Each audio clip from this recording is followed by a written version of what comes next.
Quiero que me acompañe, por favor, a Romanos capítulo 5. Romanos capítulo 5, por favor, vaya conmigo.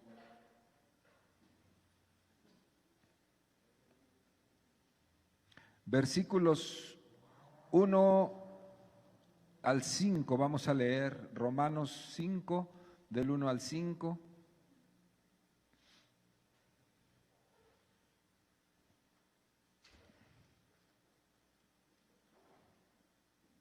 Dice la palabra de Dios ahí en el Nuevo Testamento, escribiendo Pablo: justificados pues por la fe, tenemos paz para con Dios por medio de nuestro Señor Jesucristo, por quien también tenemos entrada por la fe a esta gracia en la cual estamos firmes y nos gloriamos en la esperanza de la gloria de Dios.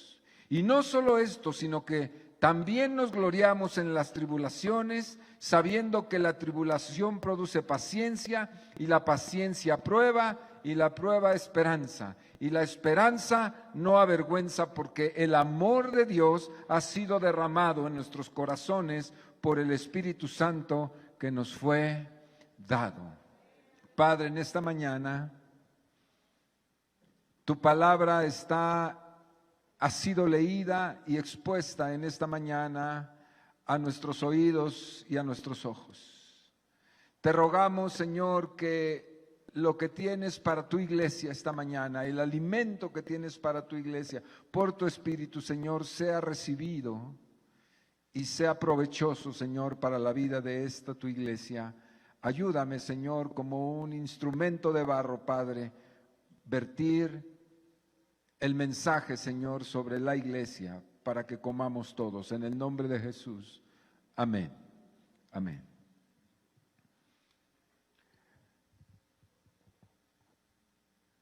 Vientos de guerra, hermanos, estamos viviendo en este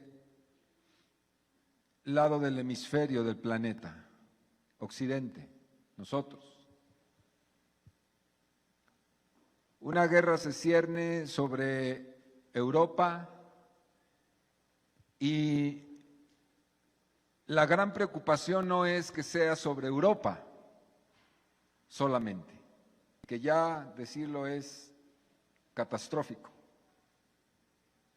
sino la gran preocupación es que la guerra se extienda al mundo entero. Esa es la gran preocupación hoy en todos los países del mundo. No salimos de una gran preocupación, de una gran catástrofe como la pandemia, cuando comienza otro capítulo sobre la historia de la humanidad amenazante. Yo diría, de verdad, sin faltarle al respeto a quienes han padecido y aún han perdido familiares, amigos, seres queridos en la pandemia, sin pretender faltarles al respeto, yo diría que esta amenaza es muchísimo mayor que la primera, que la pandemia. Porque en la primera, el hombre no era el protagonista, era el sujeto afectado. Y créanme que comparado con el corazón del hombre, la naturaleza es benévola, porque el corazón del hombre es perverso y cruel, más que todas las cosas. Cuando el hombre está involucrado en un mal, y cuando la voluntad del hombre está involucrado en un mal, ¿quién sabe hasta dónde puede parar las consecuencias de sus actos? ¿Está de acuerdo conmigo? Lo vimos en el Holocausto el siglo pasado. Cosas impronunciables sucedieron en Europa misma, muy cerca de donde hoy está el conflicto, muy cerca. El apóstol Pablo advirtió acerca de los tres grandes enemigos, ¿verdad?, en diferentes pasajes se concluye, tres grandes enemigos del ser humano hoy y siempre. Uno es el corazón del hombre, el espíritu del mundo y Satanás. Y los grandes teólogos, los grandes pensadores concluyen también que el peor de estos tres, sin menoscabar el daño que hacen los demás, justamente es el corazón del hombre. Es el peor enemigo, nuestro propio corazón, porque la perversidad humana no tiene límites. Y se traduce en el espíritu del mundo, en su mentalidad, en sus acciones, en las sociedades. No debemos tratar de fingir, o mejor dicho, tratar de que no nos importe, ¿verdad?, lo que nos sucede en el entorno. Usted quizás sea una ama de casa, usted quizás sea una persona que tiene su tallercito, ¿verdad?, su negocio, y diga, pues Rusia es muy lejos, Ucrania es muy lejos. Ya no son lejos, hermanos. Ya no son lejos. Ningún lugar del mundo hoy es lejos. Porque todo lo que suceda allá, más pronto que despacio, llegará a nosotros. Tan solo lo podemos ver en la pandemia misma. Oíamos en diciembre los rumores de la pandemia y que en China, que en Wuhan y todo eso, y se nos hacía así lejano, lejano, lejano. Y en enero, en los primeros días de enero, teníamos a la primera víctima del contagio en México. Los mercados financieros, si usted sigue las noticias, se desplomaron esta semana. No sé si usted se dio cuenta, lo supo, y eso no es bueno.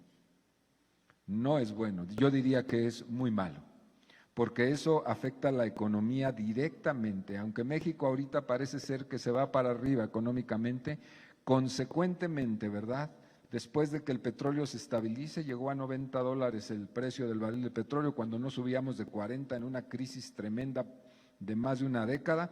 En un día se sube a más de $90 y decimos, qué padre, pues vamos a vender mucho petróleo. Pero es un efecto paradójico. En realidad, inmediatamente después sufriremos las consecuencias de la carestía que supone la caída de las economías del mundo, porque somos globales. Y no soy un experto en economía para nada, soy un aficionado. Pero sí entendemos estas realidades. Vientos de guerra, una guerra por demás absurda, que tiene toda una historia que quizá no comprendemos perfectamente bien, pero a los que nos interesa la historia nos damos cuenta de que aquí es una cuestión de historia, pero de orgullo. Por eso menciono el corazón del hombre. Y el mundo verdaderamente preocupado. Y si usted no estaba preocupado, yo le diría, preocúpese un poco para que se ponga a orar por lo que está sucediendo. Porque la oración es poderosa, ¿eh? Es poderosa, poderosa.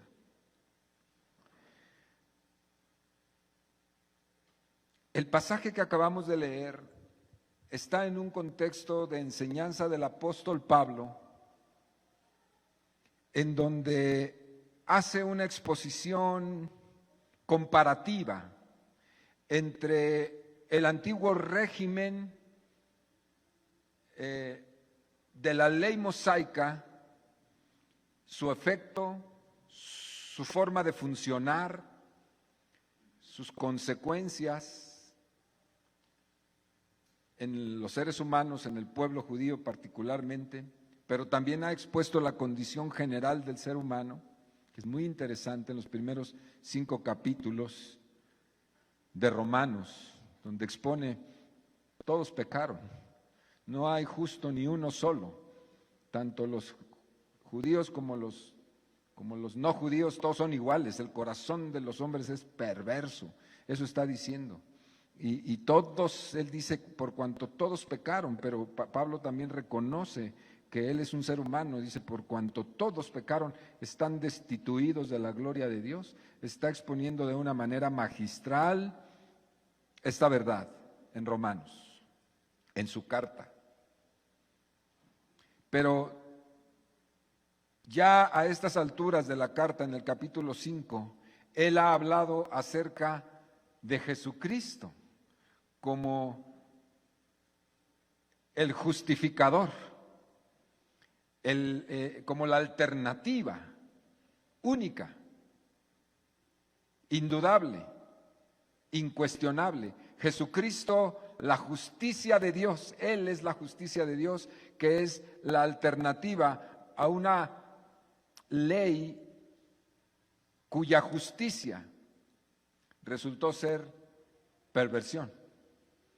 La ley, dice Pablo, la ley resultó ser pecado, no por la ley misma, sino por el corazón del hombre. Resultó ser una maldición la ley y no había alternativa ante el hombre perdido, ante el hombre y la mujer sin recursos para salvarse. Y expone, pero ahora parte de la ley se ha manifestado la justicia de Dios en Jesucristo. Jesucristo es la justicia de Dios. Es lo que está exponiendo ahí. Y a manera un poco de conclusión de todo esto que viene diciendo, está este pasaje. Increíble, precioso. Está diciendo, justificados pues por la fe, es decir, habiendo entendido lo que acabamos de decir, que Jesucristo es nuestra justicia, asumiéndolo y sabiendo que ahora ya estamos justificados, ¿sí? Por medio de la fe nos hemos reconciliado y estamos en paz con Dios. Es lo que está diciendo. Yo hice un poco de análisis del griego, de las palabras. No soy un experto en griego, los expertos son otros, ¿verdad? Pero yo hice un análisis de algunas palabras claves de este pasaje y mire lo que resultó de esta lectura, a la cual no hay que agregarle nada, solamente analizarla, ¿verdad? Pero fíjese lo mismo que acabamos de leer, mi conclusión, esta es la mía, la que yo hice, dice de esta manera, lo mismo que acabamos de leer, dice, Jesucristo hizo posible establecer paz entre Dios y nosotros. Es el mismo pasaje tratando de interpretarlo en una forma pues sencilla y básica. Jesucristo hizo posible establecer la paz entre Dios y nosotros. También nos permitió afirmarnos en el regalo de vida que nos dio. Esto es gracia, charisma. El regalo de vida que nos dio nos ayudó a afirmarnos en Él. Y para estas cosas, tanto para la paz que nos dio con Dios y para establecernos en esta nueva vida de gracia que nos dio, solo requeríamos fe para que todo fuera posible. Lo único que requeríamos era tener un poco de fe y creer esto. Y sigue diciendo, y ahora nos jactamos. La palabra que se encuentra ahí dice nos gloriamos, pero cuando uno busca la palabra kaukomai, dice nos jactamos, pero en una jactancia sana, en una jactancia limpia. Dice ahora nosotros nos jactamos en la esperanza del momento que se muestre su esencia y esplendor, es decir, nos gloriamos en la esperanza de su gloria. La palabra que se usa ahí es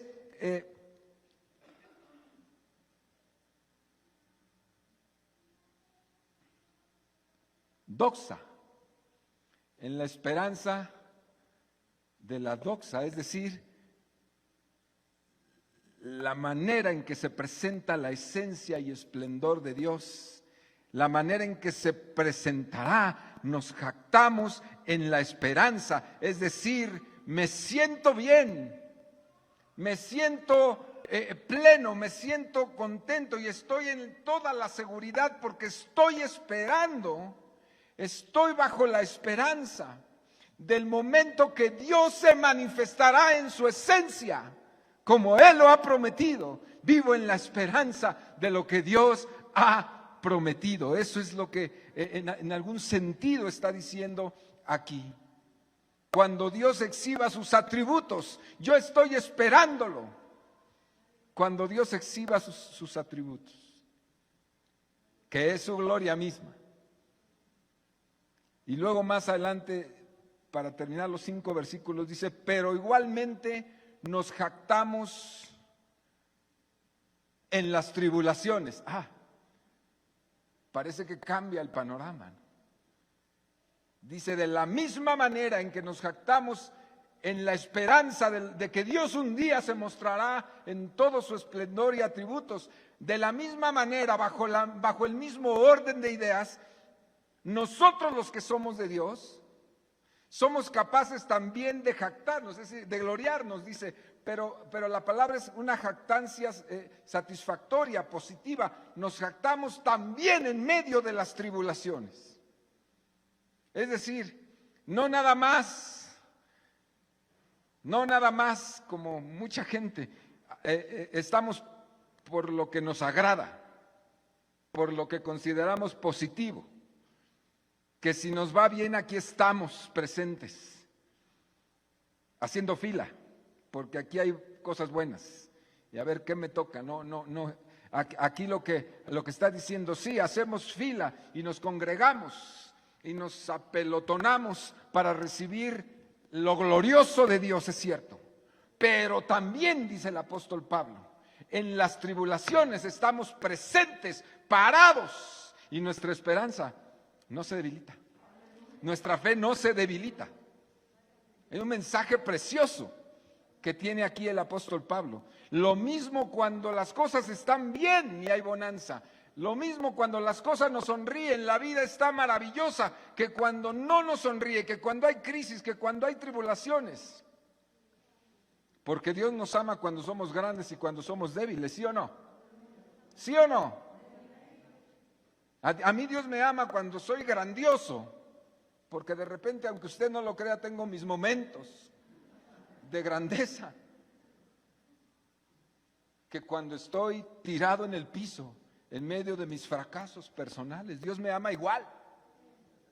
Así también nosotros correspondemos, manteniéndonos en la fe, cuando las cosas están maravillosamente bien, cuando todo nos sonríe, y también cuando no lo están y hemos sido afectados. La palabra tribulación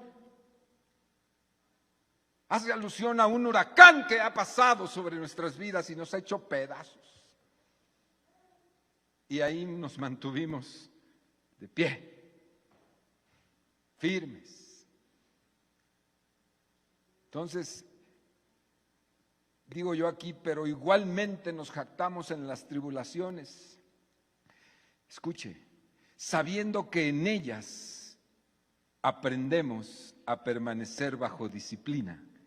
Cuando el texto dice, y no solo esto, sino que también nos gloriamos en las tribulaciones, sabiendo que la tribulación produce paciencia. Lo que yo encuentro a través de ir a las palabras griegas, yo encuentro esto, sabiendo que en la tribulación, mi hermano amado, aprendemos a permanecer bajo disciplina. La palabra paciencia es sometido, permaneciendo. Parece que pasivo, pero no es pasivo. No es derrotado. No es acabado, pasivo. En un sentido de inmovilidad sí, pero no de derrota. Bajo disciplina. Me gusta esa expresión. Quizá cuando lo viva más fervientemente no me va a gustar tanto, pero me gusta lo que encuentro aquí. Esta alusión, la tribulación trae paciencia, sometido, bajo disciplina. Y dice, y la paciencia prueba. Lo que encuentro aquí es que Se lo leo textual. Aprendemos a permanecer bajo disciplina, lo cual forja en nosotros carácter. ¡Qué maravilla! Prueba es carácter, es decir, la paciencia a la cual nos somete Dios, esa condición por causa de la tribulación, traerá como fruto algo que nos hace falta tanto a muchos: carácter, carácter espiritual, carácter de Dios. ¿Usted tiene carácter de Dios? ¿O tiene carácter, como decía nuestra hermana Marisela, de cristal? Hace 8 días hablaba de la generación de cristal, donde no te parece algo y te doblas, te vas, te enojas, te frustras, tiras todo, recoges tus canicas y te vas. No, aquí está hablando de que cuando dice la palabra prueba, está diciendo que saca de ti el carácter. Y si eres de Cristo, sacará el carácter de Cristo. ¿Cómo enfrentas las pruebas? ¿Cómo se enfrentan las tribulaciones? Ese es el tema. Noemí, ¿cómo enfrentas las pruebas? Cristian, ¿cómo enfrentas las pruebas? Conchita, Conchita, ¿cómo enfrentas las pruebas? ¿Has tenido alguna tribulación, Conchita? Yo diría experimentada en tribulación. ¿Cómo se enfrentan, Conchita? No es verdad que Dios te sometió a disciplina. Perdón, te sometió a una prueba y permaneciste bajo la disciplina de Dios, ahí en medio, haciéndote 1000 preguntas. ¿Por qué? ¿Por qué, Señor? No entiendo, no reniego, pero Señor, esto es espantoso, terrible, horroroso. ¿No es cierto? ¿Qué humano puede llevar esto a cuestas? Permaneciendo con paciencia. Pero el resultado de todo ese sometimiento por un tiempo es carácter, Conchita.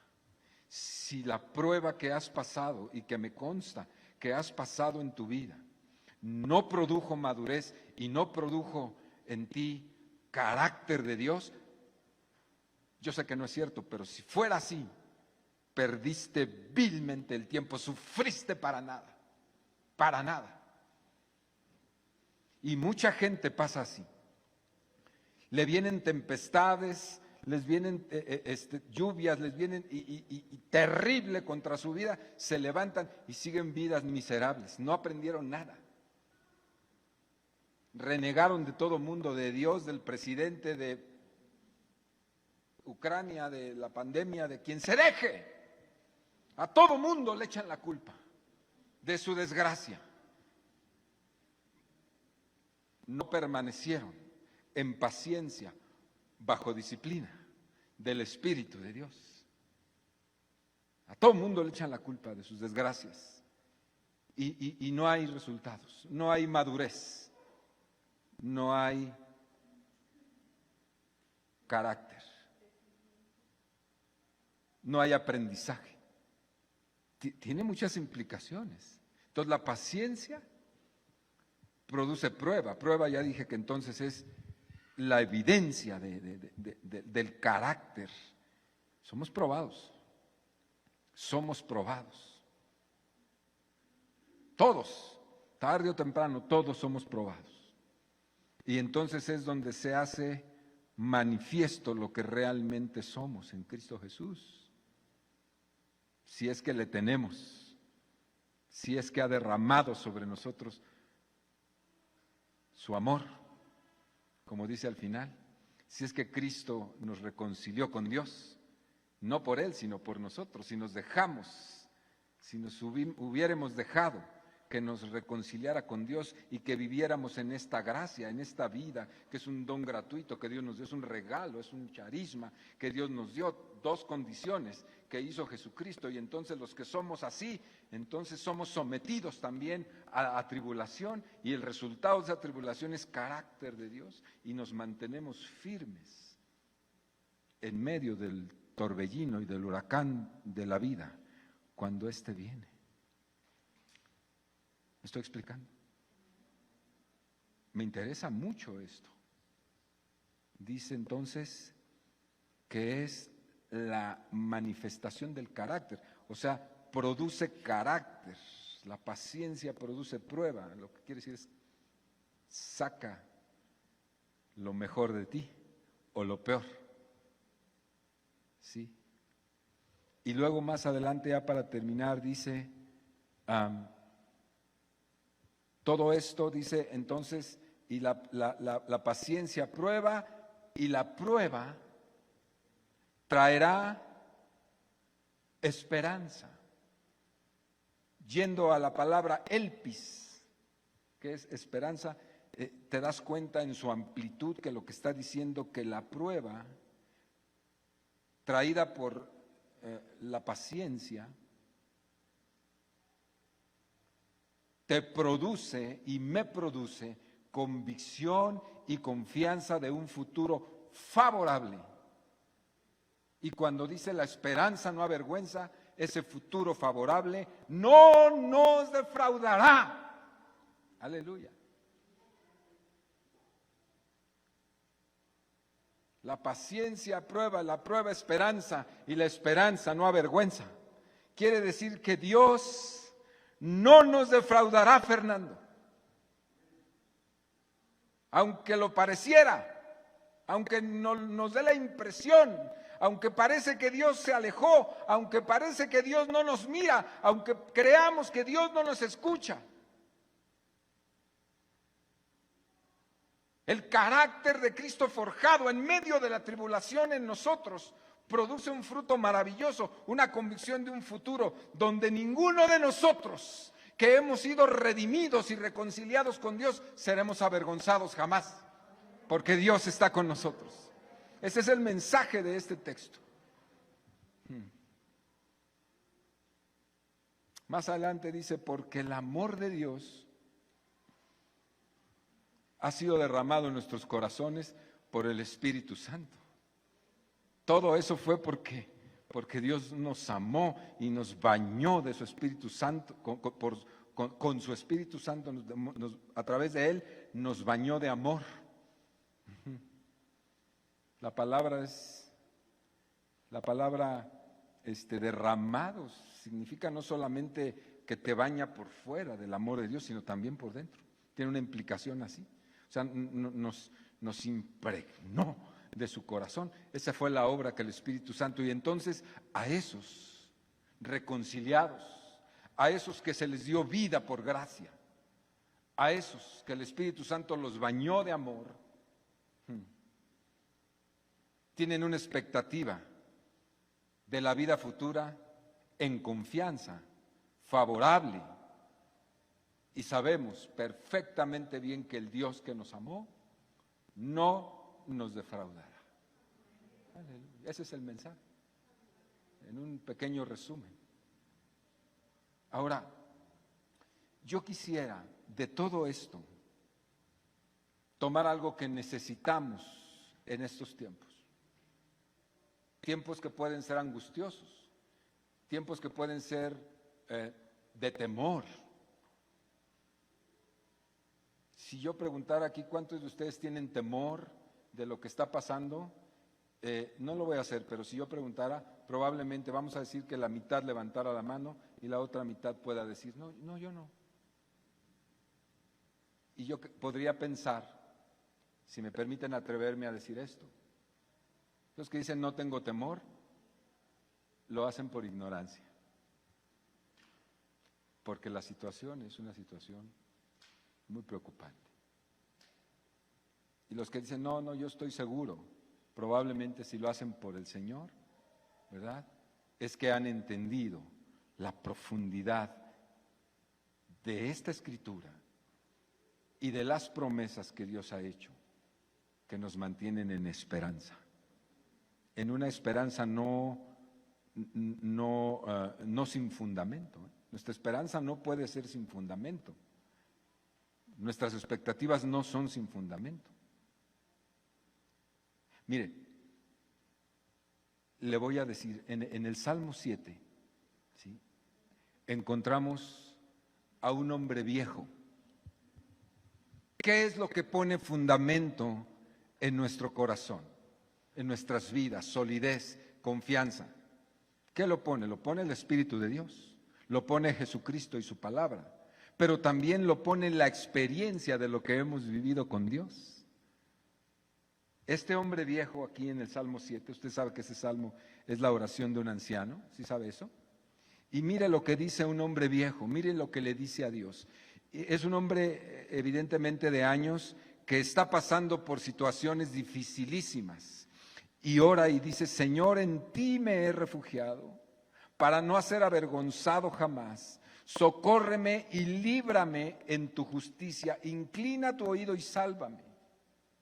Sé para mí una roca de refugio a donde recurra yo continuamente. Tú has dado mandamiento para salvarme, porque tú eres mi roca y fortaleza. Dios mío, líbrame de la mano del impío, de la mano del perverso y del violento, porque tú, oh Jehová, eres ¿qué? Mi esperanza. Está exponiendo la situación que está pasando y le dice: Señor, líbrame porque tú eres mi esperanza.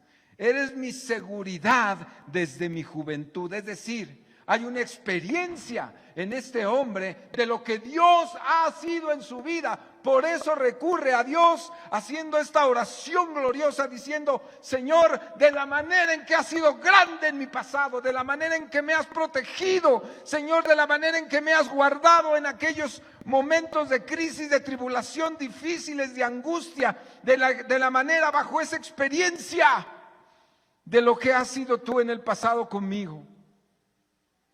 Te ruego hoy que no me desampares. ¿Se entiende? Las experiencias del pasado en Dios vividas son fundamentales cuando hay quebrantamiento en una vida, cuando hay crisis en una vida, cuando hay tribulación en una vida. Cierre sus ojos un momento y piense lo bueno que ha sido Dios con usted. Momentos críticos de su vida donde Dios ha dicho: aquí estoy.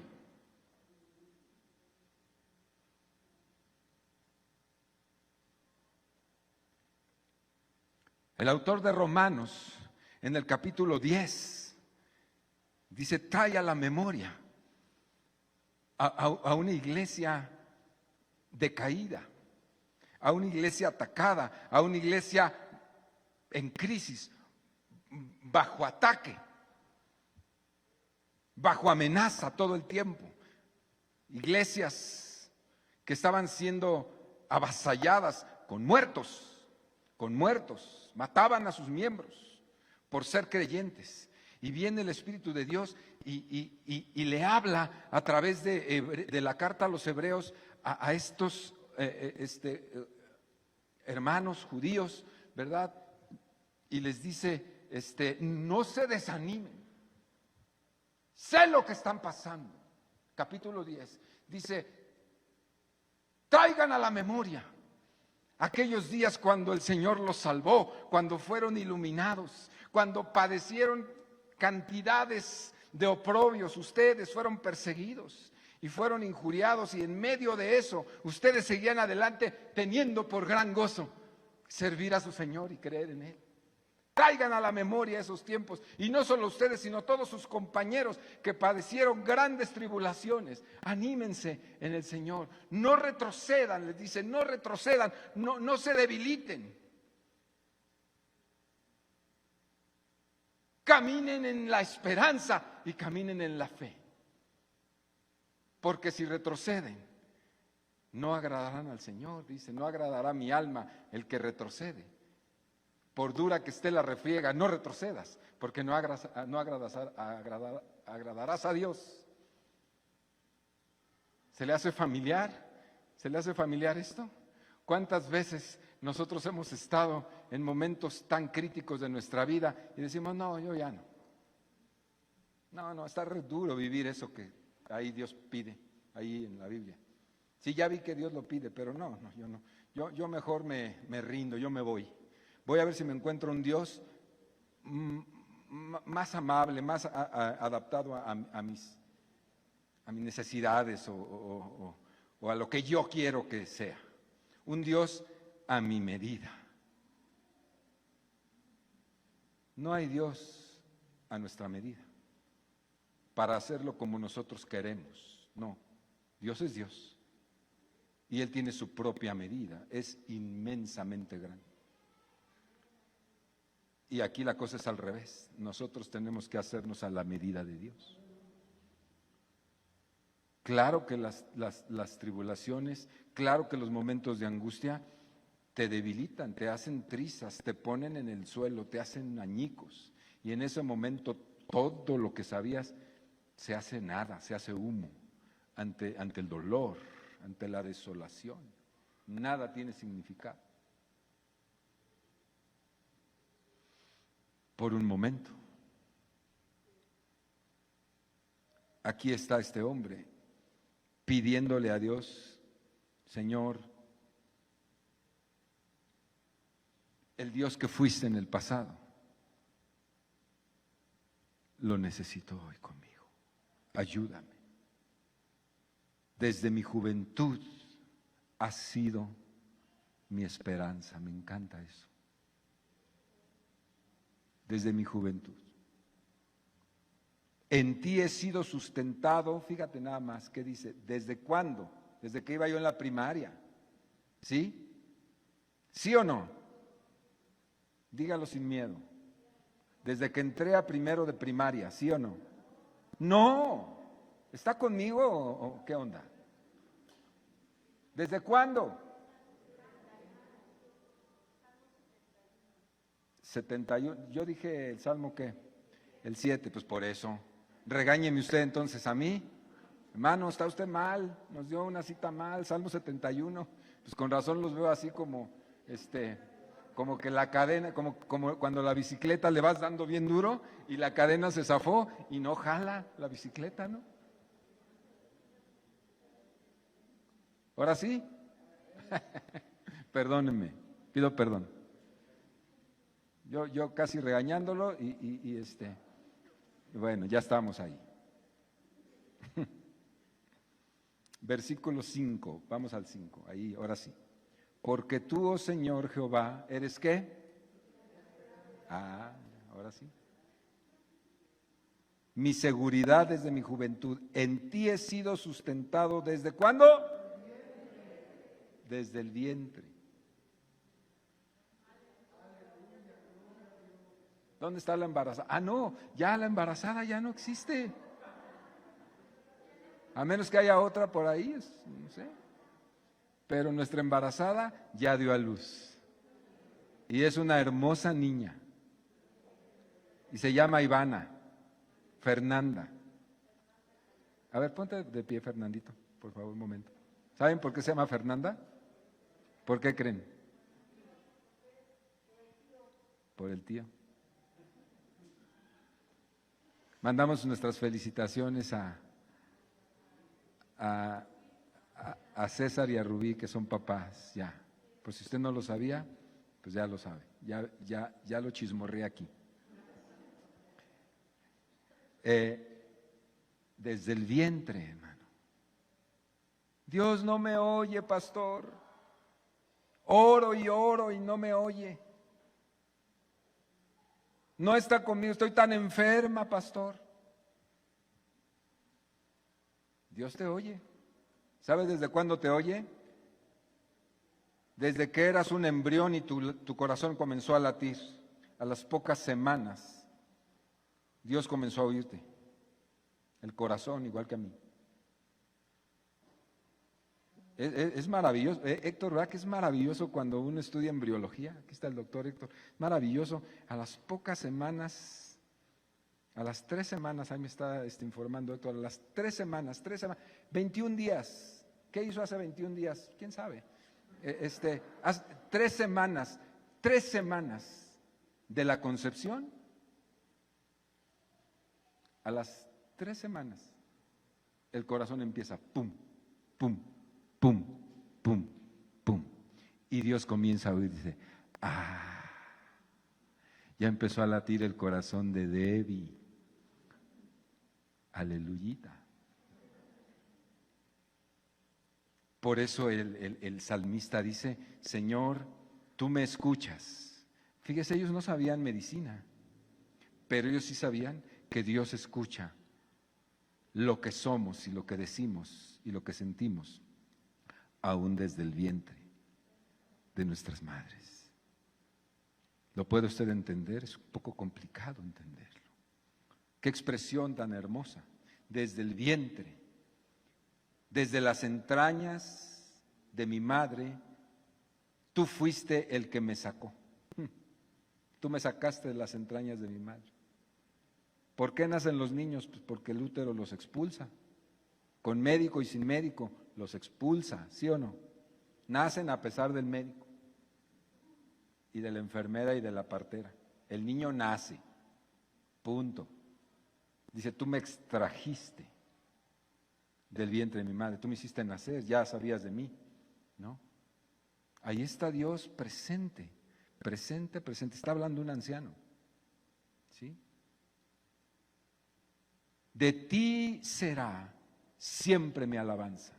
Como prodigio he sido a muchos, y tú mi refugio fuerte. Sea llena mi boca de tu alabanza, de tu gloria todo el día. No me deseches en el tiempo de la vejez. Cuando mi fuerza se acabare, no me desampares. Qué hermosa. Clarita, por favor, toma nota. Qué hermosa expresión. No me deseches ni me desampares en los tiempos de mi vejez. ¿Cuántos? No, ya no. Ya iba a decir, pero no. Vale. Sí, dice, porque mis enemigos hablan de mí y los que acechan mi alma consultaron juntamente diciendo, Dios lo ha desamparado, perseguidle y tomadle porque no hay quien les libre. Oh Dios, no te alejes de mí. Dios mío, acude pronto a mi socorro. Sean avergonzados, perezcan los adversarios de mi alma, sean cubiertos de vergüenza y de confusión los que mi mal buscan, porque yo esperaré siempre y te alabaré más y más. Mi boca publicará tu justicia y tus hechos de salvación todo el día, aunque no sé su número. Vendré a los hechos poderosos de Jehová. Haré memoria de tu justicia, de la tuya sola. Oh Dios, me enseñaste desde mi juventud y hasta ahora he manifestado tus maravillas, aún en la vejez y las canas. Oh Dios, ¿qué sigue? Aleluya, aleluya. Hasta que anuncie tu poder a la posteridad y tu potencia a los que han de venir, y tu justicia, oh Dios, hasta lo excelso. Tú has hecho grandes cosas, oh Dios. ¿Quién como tú? Tú me has hecho ver muchas angustias y males, y volverás y me levantarás de los abismos de la tierra. Se lo recomiendo este capítulo, Salmo. Cuánta confianza, haciendo alusión al pasado, lo que Dios ha sido, lo que Dios ha hecho, lo que Dios me ha hecho, lo que he vivido con Él. Si usted no tiene experiencias con Dios, hermano, va a tener una fe débil y cualquier cosa lo va a tirar. No se lo va a llevar, no, lo va a tirar. Las experiencias vividas con Dios son fundamentales para fortalecer la fe y avivar la esperanza en una vida cristiana. Si usted es una persona que tantito, así poquito, lo sacude, lo tira, lo desanima, ya no viene los domingos, mejor se va a la nueva plaza que inauguraron, tantito porque usted está así como que no quiero. Usted necesita vivir experiencias con Dios para tener seguridad en su vida, seguridad espiritual, cristiana y madurez. Las experiencias con Dios son fundamentales. Acuérdese cómo el rey David, el joven David antes de ser rey, cómo decía, cuánta confianza ese chavo, ¿no? Cuánta confianza. El gigantesco ahí, soldado parado, injuriando, como nos lo narraban hace unas semanas, ahí está el enemigo, ahí está. Todos llenos de temor, pero el que tuvo experiencias con Dios llega confiado. Llega confiado. Dice, qué vergüenza con estos. El Dios que me libró del oso y del león, haciendo alusión al pasado, a sus experiencias con Dios. Ese mismo Dios, a este, me lo entregará también. Qué importantes son las experiencias con Dios. Y en este salmo vemos manifestado este hombre: desde mi juventud me ha respondido, has sido el Dios de mi vida, me sacaste del vientre, me defendiste, estuviste conmigo todo el tiempo. Señor, de la misma manera como lo hiciste en el pasado, lo volverás a hacer. Y aun cuando ya esté muriendo, de la tierra me vas a sacar y me levantarás. Así dijo Job. Yo sé que mi Redentor vive, y aún de este polvo Dios me levantará si fuera necesario. ¿Cómo se llama eso? Esperanza. Un poema de Mario Benedetti dice: sin esperanza, la vida sería un ensayo para la muerte. Qué interesante. Sin esperanza, la vida solo sería un ensayo para la muerte.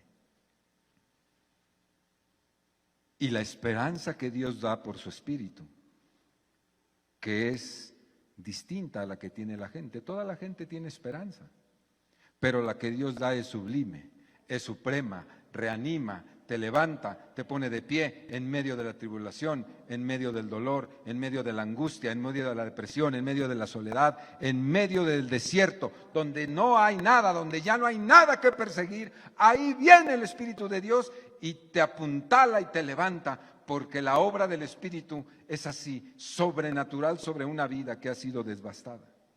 Se llama esperanza. Aleluya. Esperanza. Esperanza. Ahí en el Proverbio 14:32 dice algo muy interesante. Dice, por su maldad será lanzado el impío. Está hablando del pago que tendrá el hombre que no tiene fe, que no tiene esperanza. Por su maldad, su propio pago, justo, retribución a como es y a lo que hace. Dice, mas el justo en su muerte, ¿qué? Tiene esperanza. Aleluya. El justo en su muerte tiene esperanza. ¿Qué hay más poderoso que la muerte? Solo Dios. Solo el amor.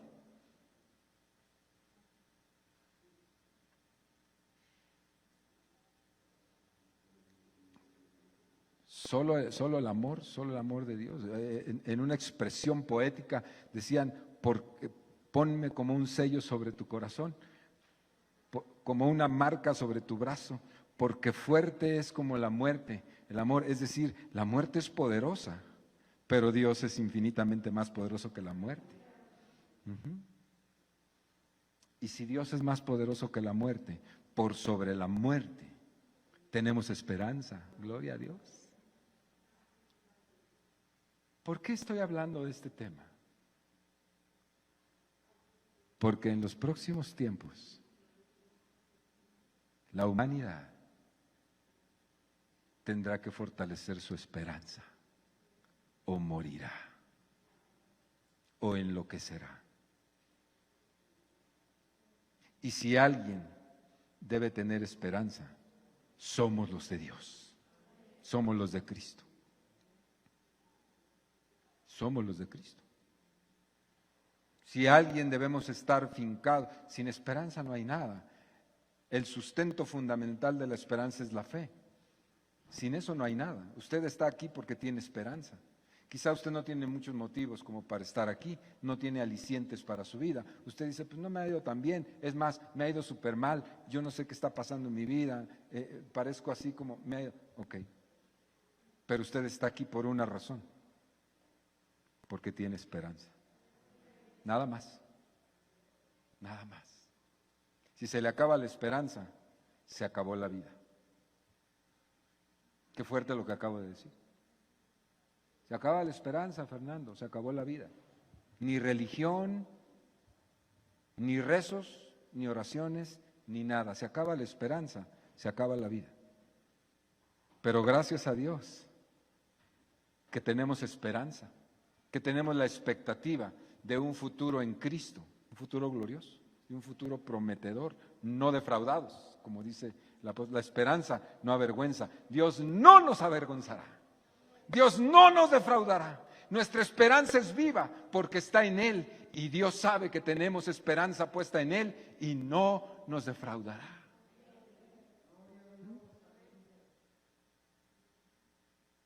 Es muy importante este mensaje para la iglesia de hoy. Muy importante, mi hermano. Escuche al salmista en el Salmo 91, todos ustedes se lo saben, ese salmo: el que habita al abrigo del Altísimo morará bajo la sombra del Omnipotente. Dice el salmista: diré yo a Jehová, esperanza mía y castillo mío, mi Dios, ¿en qué? En quien permaneceré confiado.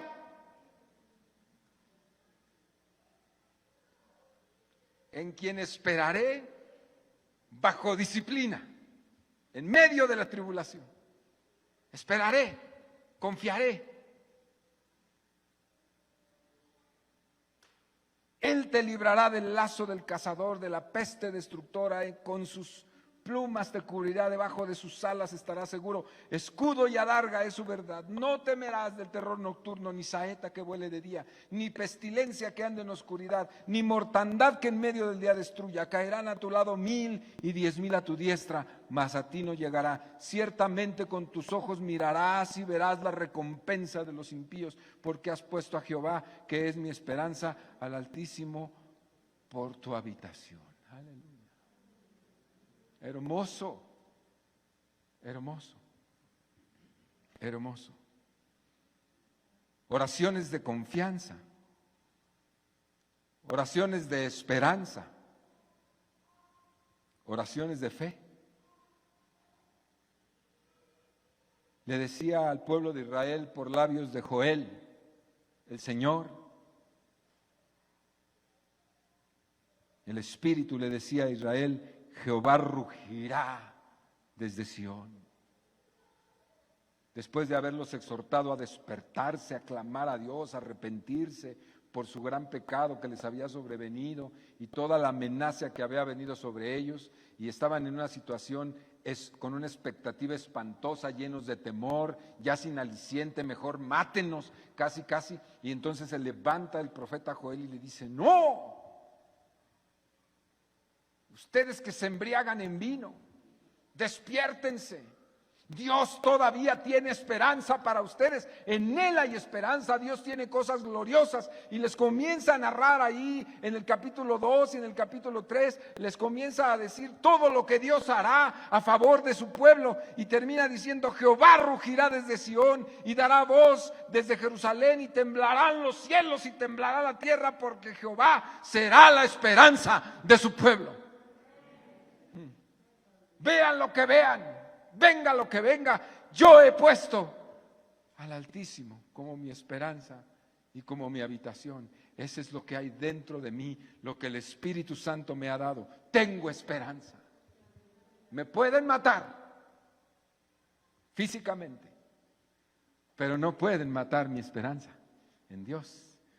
Yo sé que mi Redentor vive, yo lo sé. Yo lo sé, y en esta vida o en la otra yo estoy con Él y Él está conmigo. Eso no me lo puede quitar nadie, nadie absolutamente. Él es la fortaleza de los hijos de Israel, clamaba Joel. Conocerán que yo soy Jehová, vuestro Dios, que habito en Sión, mi monte santo, y Jerusalén será santa, y los extraños no prevalecerán, no pasarán sobre ella. Aleluya. ¿Sabe qué necesita la iglesia de hoy? Esperanza.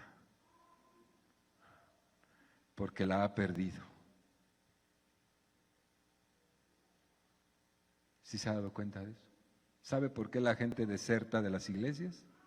¿Sabe por qué se va? ¿Sabe por qué se queda en su casa a hacer cualquier cosa? Porque ha perdido la esperanza. Esa es la razón.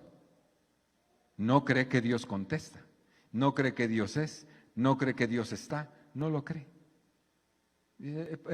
Pues no, mira, tenía yo un asunto que arreglar, y se me atravesó con que era la hora de la iglesia. En el fondo, la razón es que han perdido la esperanza. No te pase, los que están aquí, no les pase. Cualquier pretexto es muy bueno y muy justificable o muy justificado para decir no, ¿para qué? No, ¿para qué voy? No. Es la evidencia de la pérdida es la desesperanza. Es la desesperanza. Eso es muy triste, porque si no hay esperanza, como dije hace un momento, no hay vida, no hay nada, nada. Es muy triste ver hoy las iglesias. Nos tocó a Marco Tulio y a mí, él me está oyendo allá en Querétaro, que está ahorita con su esposa, convaleciente, con Gladysita, pero fuimos él y yo al estado de Texas hace unos meses, y iglesias como la de T.D. Jakes, ustedes han hablado de este hermano, pastor T.D. Jakes, muy inmensas, grandes, mega iglesias, tremendas, de mucha publicidad, iglesias gigantescas. Ya la pandemia pues estaba en declive, ellos ya no usaban cubrebocas en Texas. ¿Verdad que ya no usan cubrebocas? Y la iglesia estaba, si era el 12-15% de su capacidad, era más o menos vacías, iglesias de esa envergadura, muy, muy grandes, muy fuertes. Y claro, usted dirá, bueno, es que como había todavía medio pandemia, ya no había, para ellos ya no había pandemia, ya no usan cubrebocas. En realidad, la gran mayoría de la gente había perdido la esperanza, como ha pasado también aquí en algunos. Perdieron la esperanza. Y no se pueden dar el lujo de hacer eso. No importa lo que usted vea, lea esto. Por eso es tan importante la palabra. Ese anciano decía, Dios volverá a levantar la tierra, Dios volverá otra vez. Dios es nuestro ayudador, Él es el Dios de nuestro pueblo. Ya es el tiempo, ¿verdad? ¿O se me adelantaron? Sí me estoy explicando, hermano. Ya para ir concluyendo, porque creo que ya me perdí en el tiempo. Vamos a lo que dice el apóstol Pablo en Colosenses 1, capítulo 24. Por favor, acompáñeme ahí.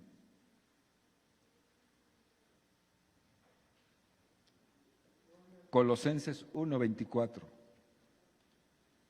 Dice, ahora me gozo en lo que padezco por vosotros, hablando de su ministerio, hablando de la labor, de la predicación, de la fe de Cristo, de la predicación del evangelio que salva, hablando de lo que hacía y Dios le mandó a hacer entre los gentiles. Dice, ahora me gozo en lo que padezco por vosotros y cumplo en mi carne lo que falta de las aflicciones de Cristo por su cuerpo, que es la iglesia, de la cual fui hecho ministro según la administración de Dios que me fue dada para con vosotros, para que anuncie cumplidamente la palabra de Dios. Está hablando del ministerio al que le fue dado y cómo ha sido el ministerio que Dios le dio, de la predicación de la palabra y de su participación en la iglesia. Dice, el misterio que había estado oculto, como lo dice también en Efesios, ¿verdad?